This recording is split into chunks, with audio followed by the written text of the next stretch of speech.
This is Tim. And this is Kumar. This is Deconstructing Comics.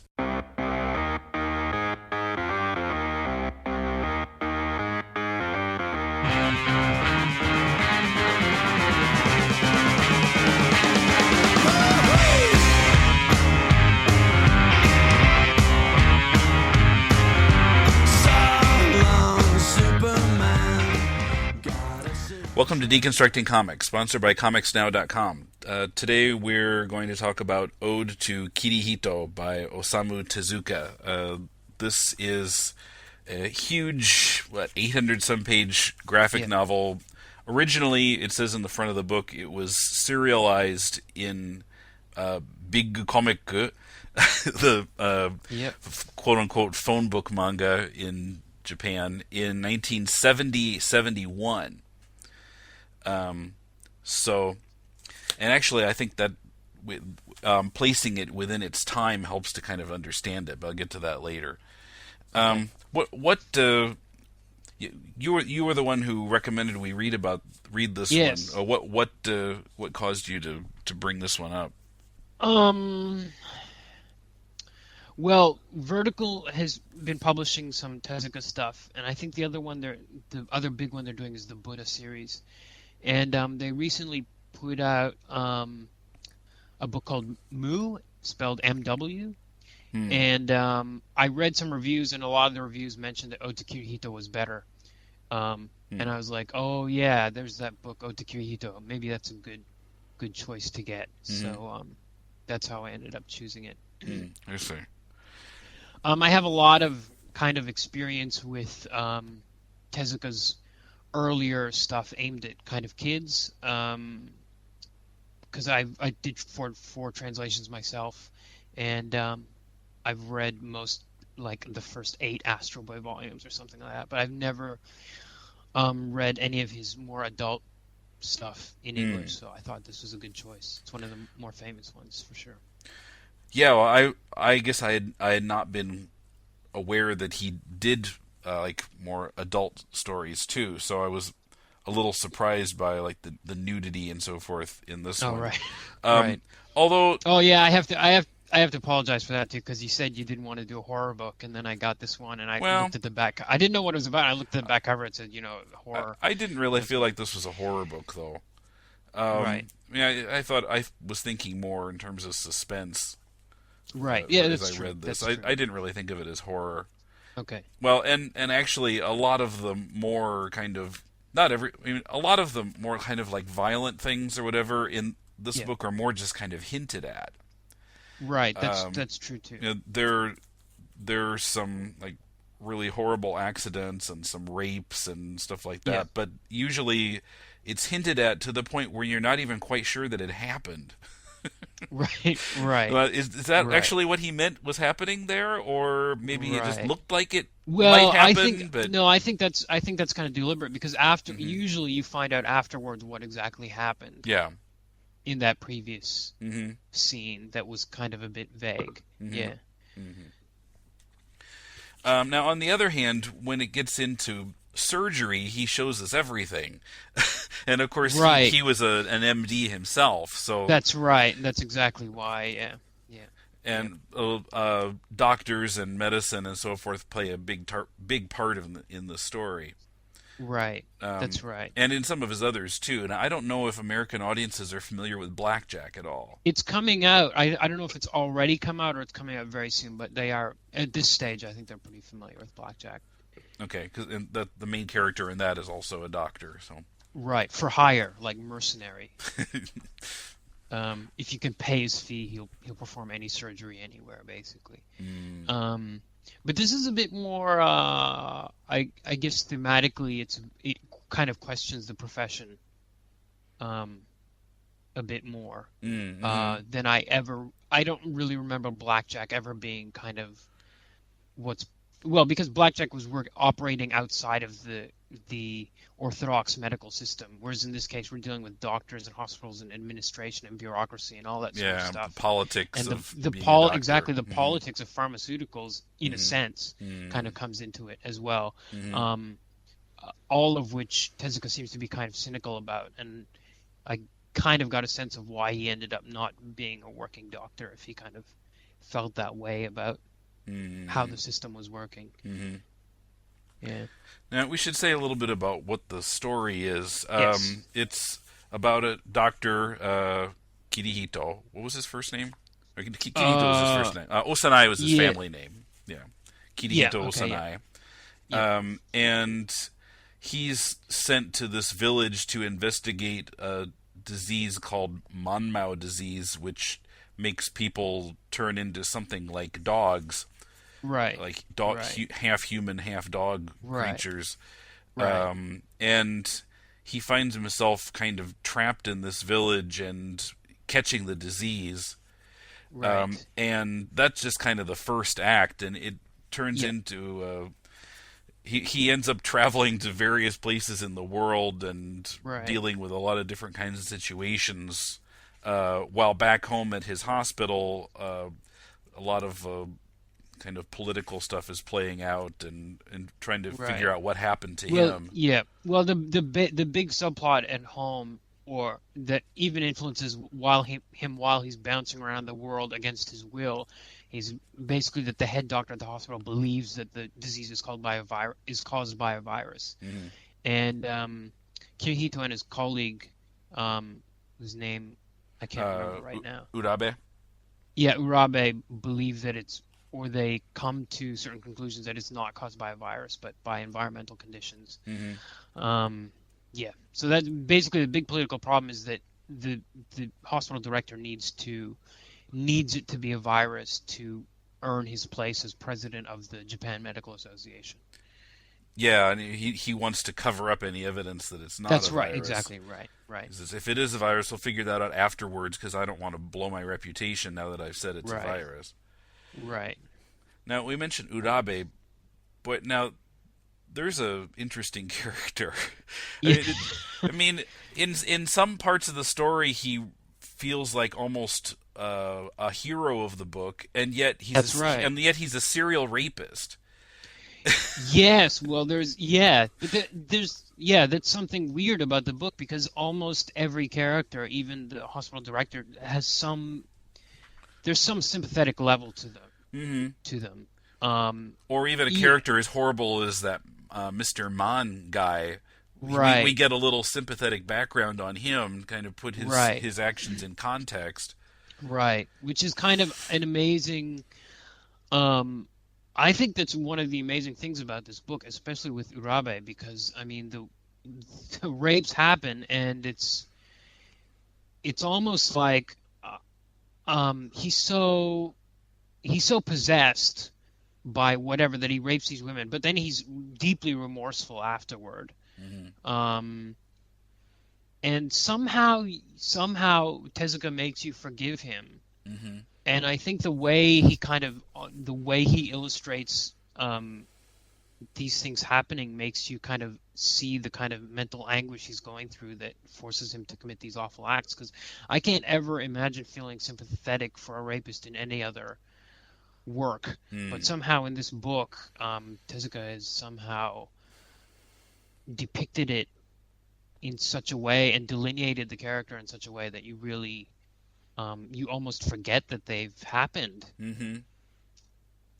Yeah, I mean, he's practically the first time we see him, he's raping somebody, and then That's right. And you think he's going to be the villain of the book. Yeah. The first time that happens, you think he's going to be this horrible stalker guy. And then 100 pages later, you're rooting for him. Right, that's right. That's right. That's right. The rape becomes like a non-issue. It's almost like it's not a rape. It's almost the same as if he had thrown a bottle of whiskey into the fire, and shattered it or something. It's just kind of, he was in this state of anguish and he did this thing, and let's move on or whatever. And he feels horrible about it afterwards. And yet he's trying to do all of these good things at other points. Yeah. Now, as the story went on, I kind of started to feel like Murphy's Law was taking over. It just like the bad thing after another bad thing after another bad thing. Right. It's a real no way out kind of. I mean, you just think it just gets so awful that you think there's no way they can get out of it. Yeah, and the body count rises from various causes. Right, right. And you're like, who's gonna get the disease next? And Yeah, and if it's yeah, not the disease, it's an accident, it's a murder, it's this, it's that's that, right. That's it's right. a Yeah, suicide. You know. yeah, yeah. But often things happen. I mean, at the hands of humans. Hmm. Um, in some way, people instigate a series of events that causes disasters to happen if they don't cause them themselves, Hmm. deliberately or through folly or whatever. I think I've been of the opinion in the last uh, several years that people are basically divided into two camps. Either you believe that humanity is generally good and the world corrupts them, or humans are born kind of evil in the first place. Mm. And I think Tezuka's work I've noticed recently is so cynical about humanity that I think he falls into the second camp. I think he Hmm. believes that humans were basically evil by nature and corrupted by nature, Mm. um, by birth, I mean. And also, what bothered me a little bit was it started to feel like there were too many like coincidences. Just Uh, Kirihito goes back to that village and he happens to run into the other guy who just also happened to be there at that point, and oh, yeah, that didn't it didn't bother me too much. and that was just Because one example. But yeah, it wasn't at Dickensian levels, so I Dickensian. wasn't. Yeah, like, if you ever read Charles Dickens, there's Ah, these okay. huge, tremendous coincidences. And my feeling is if you're writing a book that's like 500 to 800 pages long, you're allowed to connect things by coincidence because you have to tie things together. So you should be permitted that, you should be allowed basically or forgiven if you decide to say, oh, this guy actually turned out to be this guy's father or whatever, Hmm. that kind of thing, Hmm. to make things make sense in the end. And this thing is 800 pages long, so Yeah. I kind of allowed that. Well, and I used to be a viewer of General Hospital, and that Yeah, show couldn't exist without coincidence. Because like right, every week there were two or three huge coincidences. It seemed like right, right. like, oh gee, you're my lover from 14 years ago. How That's did right. we happen to be in Port Charles at the same Right. time? Right. Well, there's another situation because General Hospital is even longer than 800 pages. It's Yes. like, decades long. Yes. Hmm. So you have to kind of somehow link things together, and that sometimes means coincidence, and I can accept that. The longer the work is, the more coincidences you're allowed, I think. Kind of a point system. Yeah. It's not X number of arbitrary. X number of pages means X number of That's right. coincidences. There's You're some you're sort of allowed. mathematical system to the size of the coincidence and the number allowed based on the number of hundreds of pages that you've put out. Yeah. I didn't really know. I can't really. I don't even remember the coincidences because yeah, because I just kind of accepted them, I think, as I went past them. There weren't that many. They're not as, and also I would say that in Tezuka's earlier work, I've noticed a lot more coincidences, like Hmm. people getting into car crashes and then ending up at the enemy's lair because it was right next to where their car crashed, kind of thing. Or they crashed and they fell into a hole in the ground and they ended up in the secret lair, like, oh, like, convenient. Um, yeah, actually, I found there was very little of Uh, that kind of mm. convenient coincidence in this case. So, yeah. Now, another thing we haven't touched on yet is the Christian aspect of this book, which Yeah. I don't know Tezuka's kind of background in terms of religion, but he seems to have been interested in Christianity. I was looking in the bookstore near here recently and at the Tezuka stuff, and I saw he had done a comic about like the birth of Jesus, even. Yeah, he might. Well, he did, that 12 volume thing on Buddha, Mm. as well. And he also did a book on Hitler. Um, Yeah. he's done it. He did it all because the guy did thousands and thousands and thousands and thousands of pages of manga. Hmm. Hmm. And he covered all. I think he was very interested in Christianity and the depictions of Christianity because there's a nun character in the book, Hmm. and it's not a lot. It's not like weigh the book down. It's not really boring. It's always thematically relevant to whatever is going on. Mm-hmm. I don't know if it was.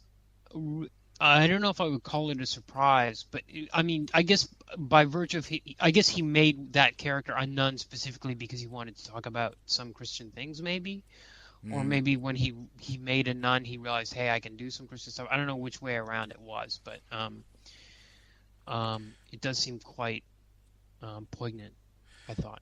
Yeah, I didn't really get what she was there for, though. I mean, that character was a nun, how that contributed to the Well, story.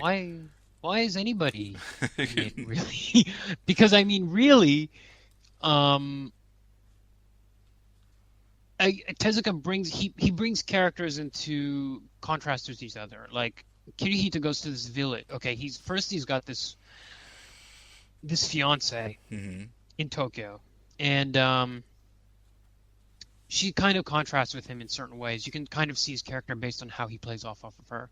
He goes to the village, and then due to some circumstances, he's forced to marry this girl. Mm-hmm. And he marries her, and then you see a sort of contrast between those two. And then he goes off and he ends up hooking up with this circus performer. And they've got this kind of relationship in which you see other aspects of his personality. But I mean, what does any of those people individually mean? What does the nun and Urabe mean? Or what does Kirihito's fiance and Urabe also have a relationship, where they're supposed to be getting engaged Mm-hmm. and the rape had happened early on? I mean, what's that about? All of these characters, I feel like there's a very, very deep meaning behind everything that happens in the book, and that somehow I've missed it because I've only I read know it what you once. mean. Yes. I Mm-hmm. really need to read it a second time. It was 800 pages, so I was like, well, I can't read it again right now. Yeah. But there's definitely, I mean, you can sense that he's really everything seems to have a purpose. I Mm-hmm. mean, because the plot is just kind of because of these coincidences that are there, you can tell that it's almost put together arbitrarily. Like some stuff needs to happen, and things just keep getting worse, as you said. Like Mm-hmm. there's no way out. So the plot seems almost less important than who are these people and how do they act and what do their emotions mean in terms of human behavior as a whole. Um, but I feel like on a first reading, it's not really enough to absorb it all. Definitely. Yeah. And there were some parts that were kind of surrealistic, Yes. and or things were put in that were clearly meant to be symbolic, but I wasn't sure of what. Like Right. when Right. Urabe first rapes the nun, and there are Yeah. those couple pages of like pictures of statues and things. Right. Uh, Right. and some of the statues are like lovers, and that sort of Right. makes sense. But I Yeah. didn't really get what Tezuka was trying to do there. Right. Right. Well, actually, I mean, part of that is or sorry, maybe a different aspect of that is something that I think is the best thing about the book, which is the cartooning is masterful. Hmm. And his ability, he's constantly trying to find new ways to depict inner turmoil, without Hmm. like dialogue. And he's got these crazy page layouts and things to show you, how people are driven by grief or madness or various things. And he's sometimes it doesn't work quite as well. Sometimes it's absolutely amazing, Hmm. the way he's able to show you what a person is feeling inside. Some pages are designed in spirals. Yeah, Um, those kind of like maze-shaped panels, Yeah, yep. spirals. Yeah, And there were a couple of there's those. pages, where you don't know you don't know where to stop. You can't start in the top corner. You've got to start in the middle and kind of, Hmm. go all over the place. And I thought um, that was really amazing to Hmm. me. And I think, kind of that symbolism is part of that because he's trying to find a way to depict in graphic storytelling how do you represent inner human emotions, Yeah. Well, he Things really knew which what he we was even doing with the medium, that's for sure. right, you even things you can't even really articulate well with spoken words. Mm-hmm. He's trying to do with images, and I thought that was, I mean, that was really to me really amazing. Mm. The best part about those scenes to me were the best parts of the whole book, easily. Yeah, I'm just looking at page 324, where the nun is upset. I'm not sure what point of the story this is, and she's sitting on her bed like she's crying, and it's like a panel inside a panel inside a panel inside a panel with Right. her Yeah. head in the middle of it, Yeah. and Yeah. on the outer panel you can see Urabe's eyes at the top, but Right. otherwise it's just her on the bed with the Right. panels cut out, and Right. yeah, it's really effective at focusing on her and Right. how she's feeling. Right. Well, I'll show you the best one to me is on page 377. Mhm. Arabe goes to the village, and while he's there, the nun was in the hospital. She's got the disease. She Mhm. disappears from the hospital. Right. I think this is even after he's raped her, so he's got all Yeah. this guilt going on as well. Mhm. And suddenly you've got this silent page where you see his face Mhm. kind of turn into Well, first silhouettes. his glasses And kind then of his fly glasses off. float Mhm. off of his face, and then there's a splotch of blood, and then you see the glasses get split in two, and there's all this blood, and it looks like beams of light shooting out. Mhm. And then over the page, everything goes black except for Urabe, and like the office he's standing in is like in negative. It's like he's taken outside of the universe, and he's in Mhm. this inner moment of anguish. Yeah. Um, in a sense, I've never seen cartooning like this anywhere. Like No. really, I mean, he's willing to spend pages, like 2 or 3 pages, on this scene, Mhm. this sequence to depict how this guy's feeling, Yeah. but I mean, he has to, because Tezuka has to do that, because the most important thing about this whole book is the people's emotional lives, Mhm. more than kind of the disease and all the plot about traveling around the world. The most important thing is how do people treat other people, and how do people react to these situations. So he has to invest that much energy into those kinds of scenes. Mhm. And then at the same time, he's got little gags stuck in here and there. Right. Yes. So one part that kind of cracked me up was when he's in. What I think this is when he's in looks like he's in South Asia at this point, and Right. they're going to take somebody to surgery, and they're sort of carrying them there, and then these musicians come in front of them and start playing as if they're in a festival parade or something. Right. Right. Right. And I noticed Tezuka himself showing up in a couple places. Did you catch Yeah. that? Yep. He does that pretty regularly. And I hadn't been aware that he was that overweight. He's not. But he's kind of skinny. portraying himself that way anyway. Yeah, Tezuka said that sometimes he felt that the work was, if he felt that a scene was getting too serious, um, he would inject some humor into it. I mean, arbitrarily, just like put something funny into the panel or whatever to diffuse the tension. Yeah, or like when Helen, the nun, has been marched out as sort of a specimen in that big medical conference, Right. and all those doctors are just kind of looking at her, and we see those kind of profile shots of all of them, and one of them is a pig. Right. Right. Well, there's another guy. If you look on page 369, there's a tonic manufacturer in the village, and most of the characters are depicted vaguely realistically. But the tonic doctor is this bizarre, like almost Picasso-like cubist face, for no particular reason. Yeah, the way he was drawn just didn't fit in, but it was Right. funny. It was almost like, it also, I've noticed it's not just serious scenes. I think it happens more when it's an information dump, where basically Tezuka has to communicate a lot of stuff basically through dialogue, and just kind of transmit this information to the reader. And basically, to do something visual, he would add like a sight gag in there. like this bizarrely drawn tonic manufacturer or the pig in the audience, that kind of thing. Yeah. And I also notice in Um, scenes where a lot of people are running, the way they run is kind of humorous still, and it right, just kind of carries right, over from the way that he's drawn in all his other work, right, I think. right. It's not. Yeah, it's not his. It's a more serious style. It's I don't want to say realistic because it's super cartoony, but Hmm. it's not ultra super cartoony like his earlier stuff. It Hmm. doesn't. It's not like in his typical house style that he used to use all the time. So it's a little bit different in that respect. Um, but yeah, sometimes those things do creep in, like when people are running or certain expressions and things.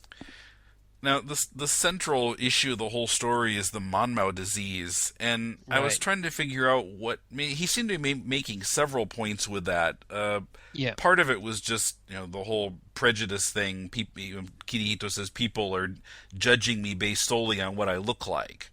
Right. And Right. the fact that I'm a doctor or whatever, it doesn't matter. They look at me, Right. they see a dog man, and they're Right. scared of Yeah. me or whatever. Because he tries to perform medical operations at Hmm. times too, and it's a struggle to convince people to let him, especially when he goes out into these village areas around the world. He's like, I can do this operation that you need done on this person, and they're like, you're a dog, you're some kind of monster or something. And even if he manages to do it, then afterwards they still try to, kill him or whatever. Hmm. Yeah. But did you see any other? I mean, I'm sure there must have been some other meaning to the whole Monmouth disease thing. What did you take from it? Um. Put you on the spot. Well, it does put me on the spot because it's exactly the same problem I had before. Because it needs a second reading because Yeah, there's or so maybe a much. third or fourth. Or a third or fourth, right? Because there's a whole sub level of meaning there of Hmm. what does it mean to be subhuman or to be human but not appear to be human, but to be human in every other way. Hmm. Um, it's hard to say because to me I saw it mostly in that prejudicial sense because he Hmm. basically everyone he encounters treats him like an animal or a monster, and again Tezuka just shows how awful people are by repeatedly, Hmm.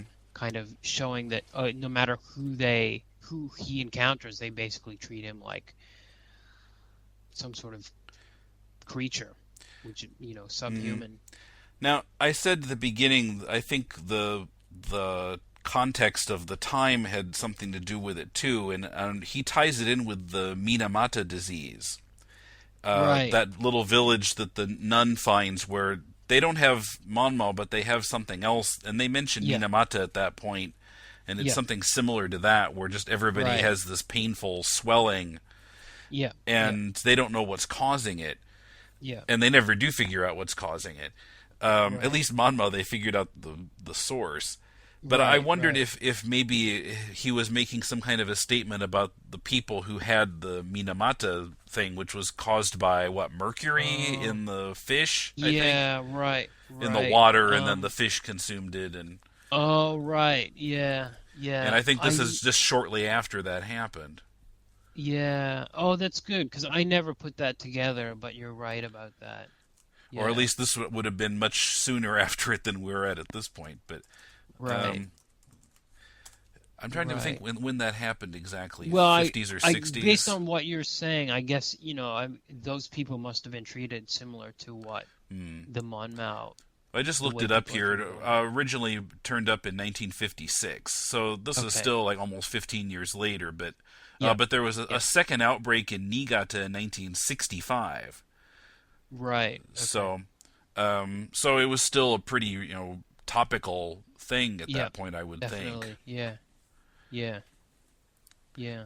I never really thought of that, but you're Hmm. right about that. Totally. So I don't know what I the guess people with Minamata disease would have been really would have been viewed as ostracized. subhuman. Yeah, definitely. Hmm. I imagine. So yeah, I think that there must be some connection there in his mind. Yeah. Yeah, I agree. Um, maybe a minor point, but I was curious about something about Kirihito's fiance Izumi. Yeah. It's mentioned halfway through that she's changed her hairstyle. She's also changed her hair color. I mean, in the first half of the story, Right. it's black and white, but she appears to Right. be a blonde. And Right. I mean, of course, in manga, there's a sort of a convention, at least nowadays, of having Yeah. purple, orange, and green hair or whatever. Right. But I mean, if Right. this is supposed to be a little more realistic, but I would think in 1970 nobody dyed their hair in Japan unless they Yes. wanted to dye it black if it wasn't naturally That completely I think black. I think you're right, but it was very ordinary to depict people with blonde hair in manga, even at Hmm. that time. But then if he's acknowledging, then in the second half, her hair becomes black, so it sort of just implies that the blondness wasn't just sort of a manga trope, but she was really blonde. Uh, it Yeah, wow. So, I I didn't even notice the hair thing really. I just kind of said, "Oh, okay." because I mean, Um, this is still like 25 years before the whole chapatsu thing, when girls started dyeing right, their hair brown. right, So, right, right. this is getting a little too inside baseball, maybe, for the people who don't have never lived in Japan. But Yeah, I totally didn't process that. But anyway. any other points we should make about this?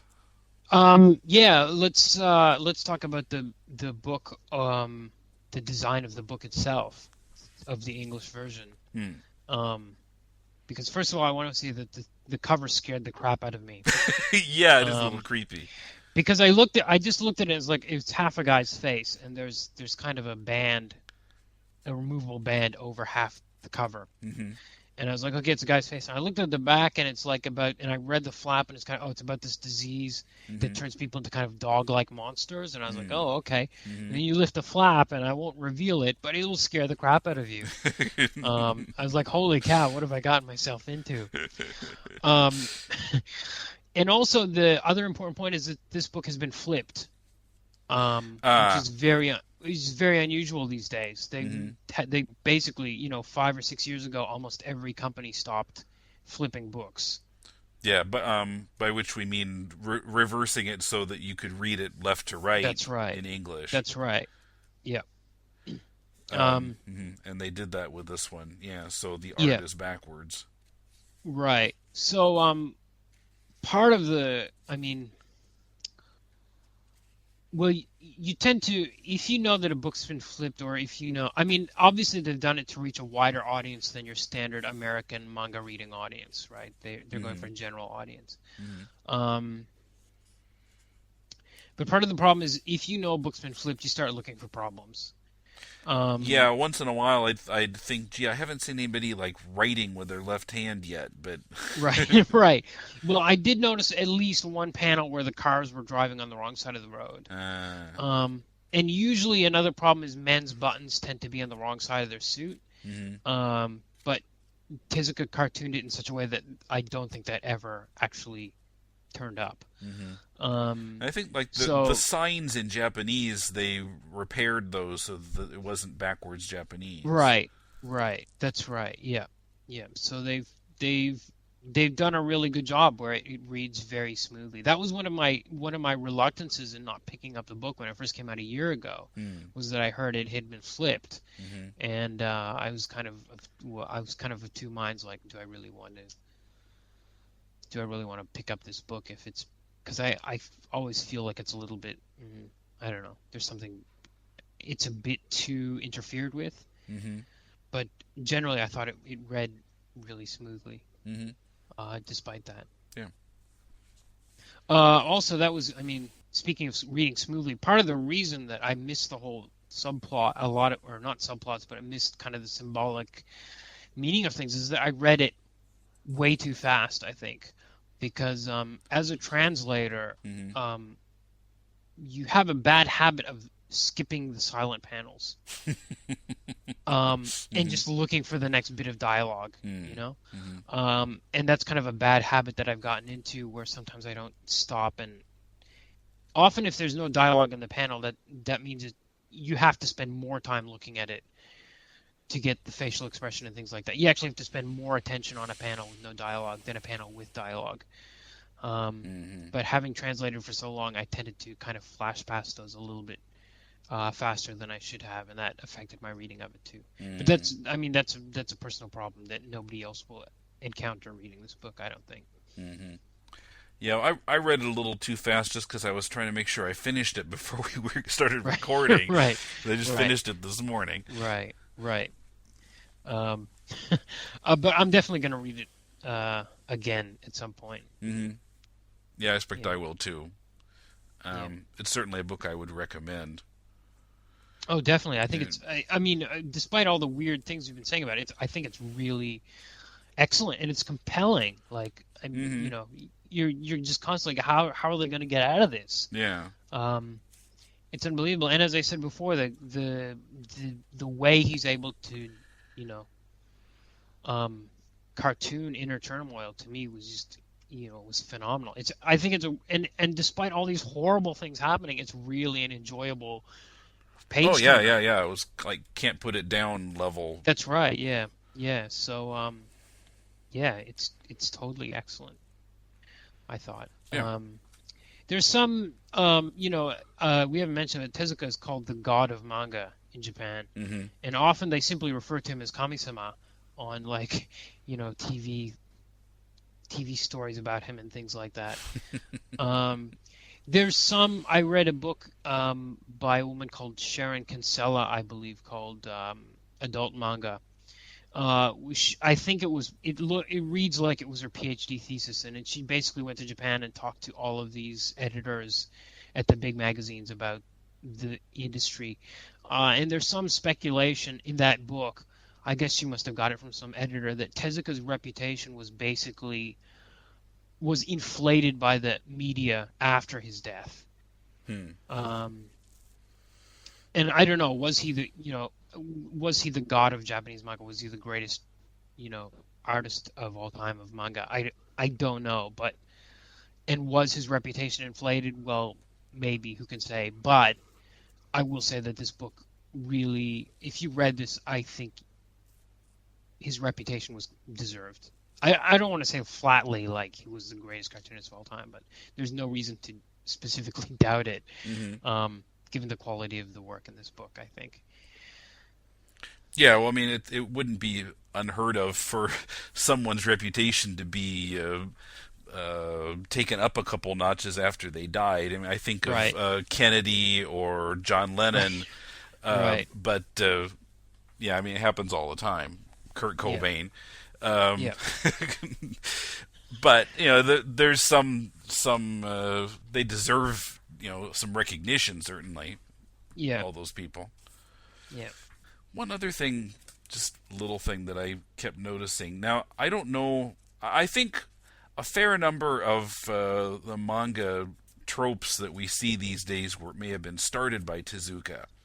Yes. Certainly, like the kind of big eyes. Yes, which he copied from Disney in the first place. But it's just kind of grown more and more exaggerated and stylized over the years. But that's right. Another thing is the kind of nervous sweat. And to me, that just seems so kind of a quintessentially Japanese thing. Yeah, because, well, more than the nervous sweat is the bursting forehead vein. Which I didn't really notice that much in this book, but it's become a real convention of Japanese manga, is the cross-shaped forehead vein in times of stress or anger. But you know, it just seems like, you know, I think Japanese would maybe identify with those things more than Americans, especially the kind of sweat, because Americans are more likely to just say how they feel, and Japanese feel like they need to hold back, and they just stand there being nervous. That's an excellent point, because because this, in a sense, if you can depict a person being totally reserved and, you know, emotionally orderly, but if you don't put that drop of sweat in terms of cartooning, I really question whether you would get the sense of what that person is feeling. Um, Because I mean, I couldn't picture myself using the nervous sweat thing in Spider right, Hag because it's right, not in a right, Japanese context. right. Exactly, right. That's You that's know, an excellent you don't point. see Yeah, it in Marvel or DC. You don't see it in yeah, pretty much any. You don't see it in Alex yeah. Robinson. You don't see it in American Right, comics in general. right, But right, it's all over right, the place in Japanese comics. right. Well, there's other bizarre conventions like that too, like the snot bubble that comes out when a person's sleeping, Mm-hmm. or the bloody nose to show sexual arousal. Mm-hmm. There's little, bizarre cultural things that you see in Japanese comics all the time that only work in the context of them being set in Japan sometimes, Yeah. or being drawn by a Japanese person to be read by a Japanese audience, which might not really make much sense when translated. Because I mean, I guess an American reading this book who has no connection, who hasn't read any manga before, would assume that the person is actually sweating. Like it must be hot in that room. Yeah, right. Oh, the guy's actually sweating, like, or they might think it's over the top, like I can't believe he's actually drawing this guy sweating, Mm. you know. Mm-hmm. Yeah, but actually it's phantom sweat. Yeah. Yeah. Mm-hmm. Another thing is there's a section where they go to South Africa where they find people suffering from the disease. Yeah, that was interesting too, because of course it's apartheid era South It's Africa. apartheid era, and a lot is made of how the whites treat the blacks. Yeah, and Um, the bit about Japanese being honorary whites, I know. I mean, that's true. I remember hearing about that before. right, right. But it's interesting because Tezuka got into a lot of trouble uh, with Africa because of the way he depicted blacks Mm. himself in his Mm-hmm. manga as kind of stereotypical. Especially, he did a lot of spear throwing. People would land on South Pacific Islands or whatever, and there would be spear throwing tribes automatically. And he got into trouble for that. And at the back of every Japanese edition of Tezuka work, there's a one-page apology, or not apology, but explanation about Tezuka's racial caricatures Mm. and how he, was he actually really loved humanity and was not trying to be racist in any way or whatever, Mm-hmm. and thought of everyone as equals. But I think there actually was I can't verify this, but I believe I heard somewhere that there was actually some sort of formal complaint from some African organization to the Japanese government about Mm. about the depictions in Tezuka's work. Mm-hmm. Yeah, was he just maybe picking up conventions he'd seen elsewhere?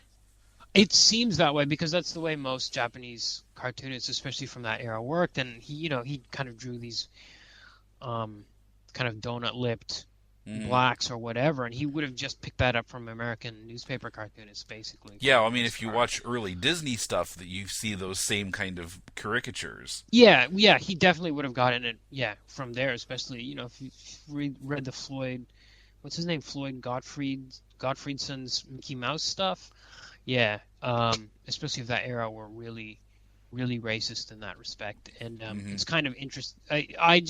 I don't know what to make it. Like everything else in the book, I don't know what to make of it. But I thought it was interesting that the character goes to South Africa and the blacks are treated horribly by the whites, and Tezuka himself, maybe even by that point, I'm not sure, or if it was after, also had the same kind of accusation leveled against himself. Anything else?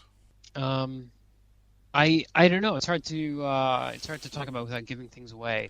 Yeah, that's Um, true. and it's huge. It's 800 pages. It's epic. Like everything that can happen happens. Murphy's Mm-hmm. Law, as you said. Mm-hmm. The best thing people can do is just read it. It's the cartooning is wonderful, and it's a shining example of how I don't think this could be done by a writer artist team. Ah, no.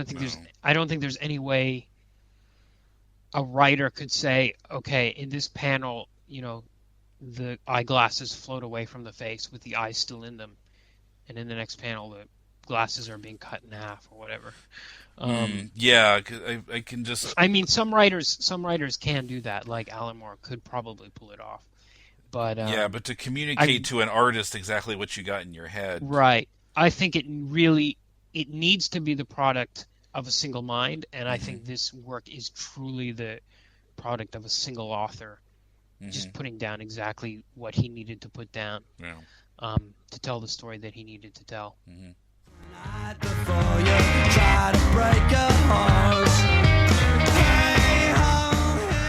Don't touch that scroll wheel.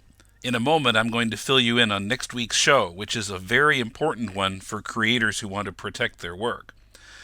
But first, a reminder that this is the month when Alex Robinson's Too Cool to Be Forgotten from Top Shelf is being solicited by Diamond, as well as The Martian Confederacy from Girl Twirl Comics, written by Jason McNamara, drawn by Paige Braddock, and colored by Brian Miller's Hi-Fi Studios.